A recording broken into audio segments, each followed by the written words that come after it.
Slow up, no I don't take shit. I got no love for the fakeness. If you wanna play tough and wanna hate this, I'll always show up.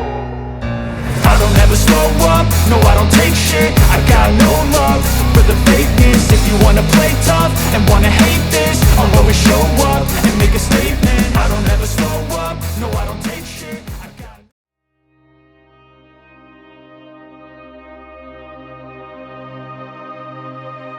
Keramat Sakti Syekh Zatul Kahfi, guru dari Sunan Gunung Jati dan para wali di Tanah Jawa, khususnya Tanah Cirebon. Sunan Gunung Jati memiliki banyak sekali guru, dan salah satu guru Sunan Gunung Jati adalah Syekh Zatul Kahfi. Bukan hanya Sunan Gunung Jati saja yang menjadi murid dari Syekh Zatul Kahfi, tapi banyak santrinya yang kelak menjadi penyebar agama Islam di Tanah Jawa, khususnya di Tanah Pasundan. Syekh Zatul Kahfi memiliki nama asli yaitu Syekh Idofi Mahdi. Beliau keturunan dari Syekh Datuk Ahmad. Syekh Zatul Kahfi lahir di Semenanjung Malaka, dan setelah beranjak dewasa beliau pergi ke Mekah untuk menuntut ilmu dan berhaji. Kemudian Syekh Zatul Kahfi diutus oleh seorang raja, dengan misi berdakwah ajaran agama Islam di Tanah Jawa. Lalu Syekh Zatul Kahfi pun berangkat bersama rombongannya sebanyak 10 orang pria dan 2 orang perempuan. Syekh Zatul Kahfi tiba di Muara Jati, dan diterima dengan baik oleh penguasa pelabuhan Muara Jati yaitu Ki Gedeng Tapa. Dikisahkan kedatangan Syekh Zatul Kahfi mendapatkan izin dari Ki Gedeng Tapa untuk bermukim di daerah Pesambangan. Syekh Zatul Kahfi kemudian bermukim di sebuah bukit kecil yang bernama Bukit Giri Amparan Jati. Di tempat baru tersebut Syekh Zatul Kahfi mulai berdakwah, mengajak masyarakat untuk mengenal dan memeluk agama Islam. Semakin hari semakin banyak orang yang datang dan menyatakan diri dan menjadi pengikut setia Syekh Zatul Kahfi. Syekh Zatul Kahfi kemudian menikah dengan seorang wanita cantik yang bernama Hadijah.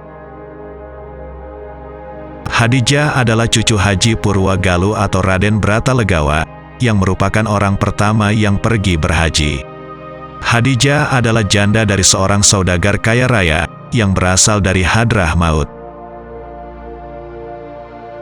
Syekh Zatul Kahfi bersama Hadijah menggunakan harta warisan dari suami pertamanya untuk berdakwah. Syekh Zatul Kahfi akhirnya membangun sebuah pondok pesantren yang bernama Pesambangan Jati.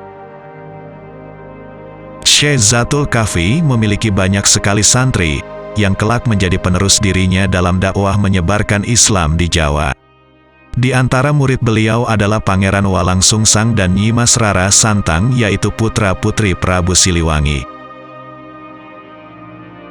Bahkan Sunan Gunung Jati, Sunan Kalijaga, serta Syekh Siti Jenar pun merupakan murid Syekh Zatul Kahfi. Selain memiliki murid yang sangat luar biasa, Syekh Zatul Kahfi juga merupakan leluhur dari Raja-Raja Sumedang Larang. Syekh Zatul Kahfi merupakan wujud dari Pangeran Santri, atau Ki Gede Sumedang, penguasa kerajaan Sumedang Larang. Banyak cerita tentang karomah atau kelebihan yang dimiliki Syekh Zatul Kahfi yang di luar nalar manusia. Salah satu dari karomahnya yang menjadi legenda dan masyhur adalah tentang puser bumi Gunung Jati.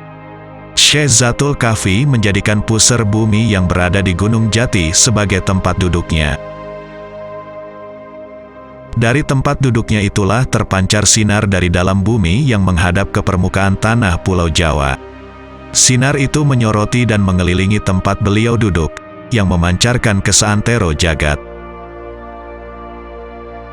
Dari situlah Syekh Zatul Kahfi dikenal dengan sebutan Syekh Nurjati. Sedangkan tempatnya duduk beliau kemudian dikenal sebagai puser bumi Gunung Jati.